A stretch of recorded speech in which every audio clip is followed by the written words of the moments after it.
Barcelona hands Real Madrid a golden opportunity. Let's go ahead and analyze this Osasuna game for this weekend.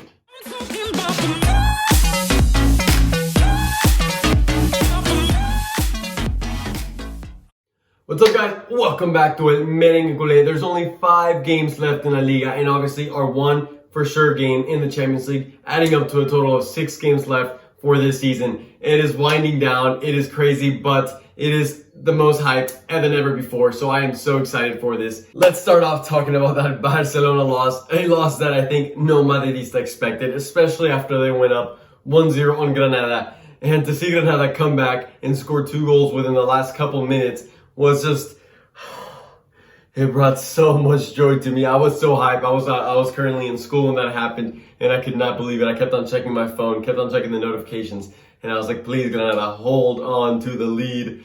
And they did, which opens up a huge opportunity for us, in which we are only 2 points behind Atletico Madrid. Obviously, we've all played the same amount of games. Barcelona is tied with us in points at 71 each. But we obviously have the head-to-head as we beat Barcelona both times in La Liga this season. So Barca has to play a pretty tough game, in my opinion, against Valencia in their own stadium, in Mestalla, which is never an easy stadium to visit. Valencia is not the easiest of opponents. They're definitely not having the best of seasons, but they're not going to put it easy for Barca. And then after that, Barca has to go none other than to Atletico Madrid to play against them, which will mean that either of these two teams drop points, if not both. Obviously, a tie would be the most ideal scenario for Real Madrid. However, man, this La Liga is presenting as a huge opportunity. But with that being said, I don't want us to get overly excited. This La Liga by no means is one, and this weekend presents is a huge task. Not necessarily because of the rival, Osasuna, which we're going to go into depth a little more, which is actually a team that is super informed, so we need to be very careful.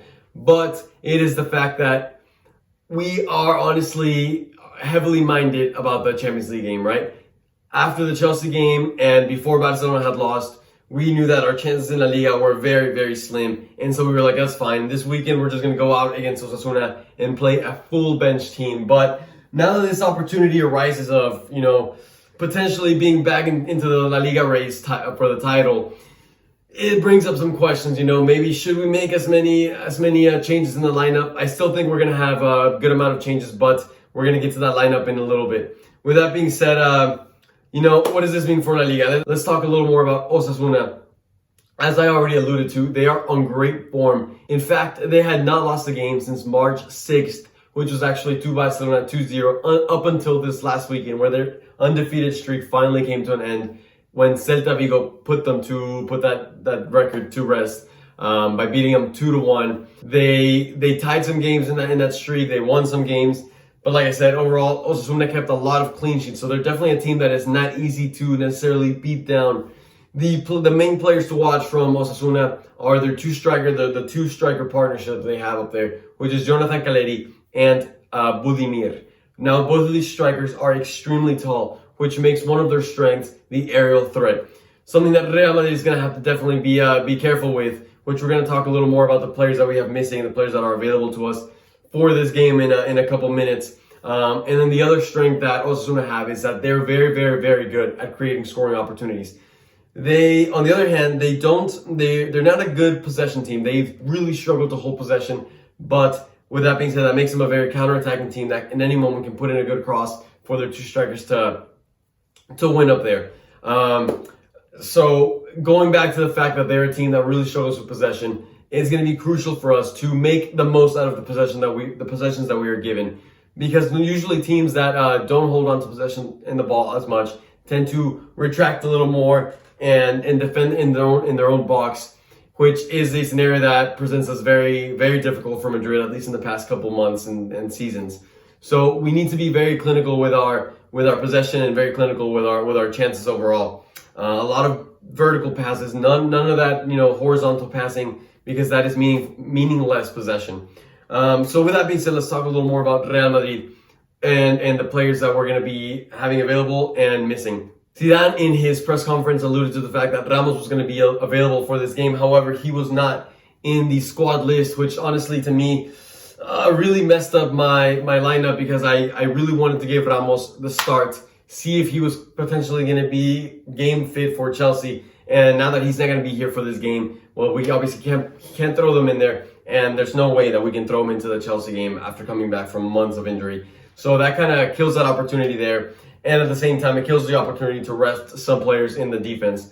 Likewise, as I'm sure the majority of you guys have heard, Carvajal is hurt again. This man literally comes back from 2-month injuries, plays 2 games, and then gets hurt again. So it's a huge loss for us. Huge loss, because the right back position is one that Odriozola isn't very confident in. We obviously don't have Lucas Vázquez anymore to be that player that saved us in those situations when Carvajal was out, which is it sucks a lot. And on top of that, Valverde, who has been the player that Zidane has often used to replace Carvajal or Odriozola or Lucas Vázquez in the right back position, he still hasn't come back from COVID. He's still tested, I guess, positive yet again.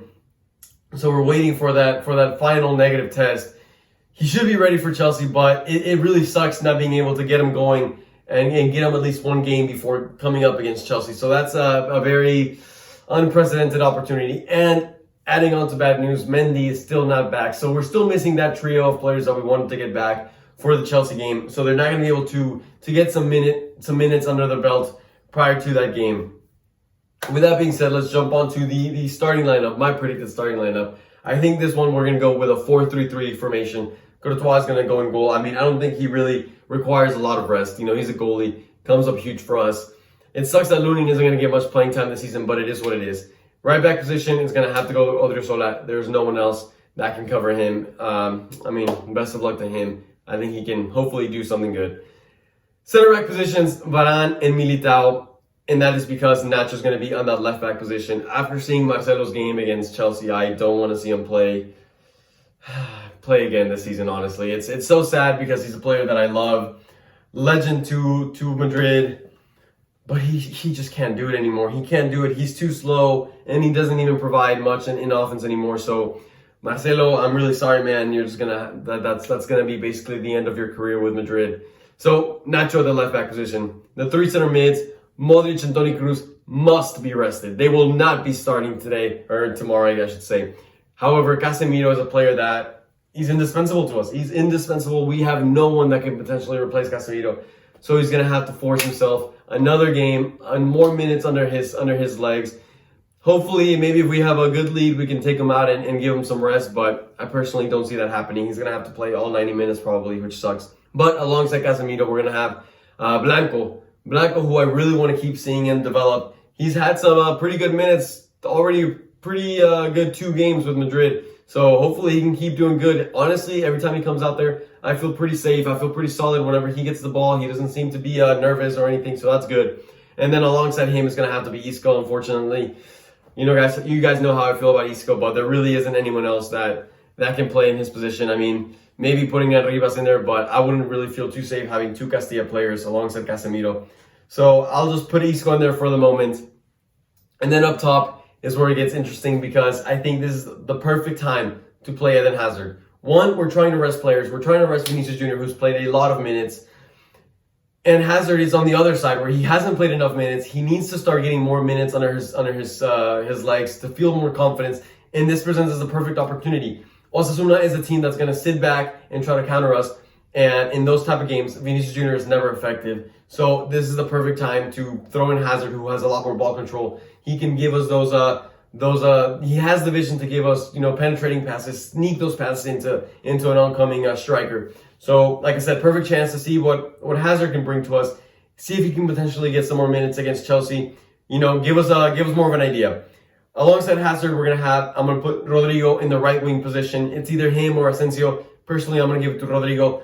I think the combination of having the experienced Hazard with a young Rodrigo that will bring more pace to the game will be pretty interesting. And then finally up top, it's tough. It's tough. I'm actually gonna opt, even though I wanted to rest Benzema, because of the opportunity in the Liga that presents to us. I'm gonna go ahead and start Benzema and hope that we can close the game out early in the first half. Even if the game isn't closed out, he will get subbed out for Mariano in the second half. So Mariano gets 45 minutes, Benzema gets 45 minutes. I'm going to throw Benzema for the first 45 minutes, so hopefully we can get the game done and dusted early and not have to sub in Kroos or Toni Kroos or Modric later on. So that's going to be my decision. However, I could easily see that going for Mariano as a starting striker. We'll have to see. But this way we give Vinicius Jr. some rest, Modric and Toni Kroos, who both of those guys just demand and they need their rest. At least 45 minutes, if not the whole game, for one of them at least. But with that being said, guys, this is nearly the end of the video. The predictions are intense. Vedant Ingole, you're currently leading the race with 5 correct predictions, and there is a plethora of people with 3 correct predictions. So, guys, there's still 6 games left. Plenty of room for you to make a correct prediction. And, well, potentially 7 games if we go to that final of the Champions League. We can't rule that out just yet. But, guys, there's still room to win the beautiful Karim Benzema that I always bring up to you guys. This could potentially be yours at the end of the season. So make sure you comment your score prediction down below. With that being said, guys, 5 finals left until a potential La Liga title. 5 must-win games. It's getting intense. It's getting intense. I will be seeing you guys tomorrow. With that being said, hit the like button if you haven't already. Subscribe if you're new to the account. And as always, Real Madrid.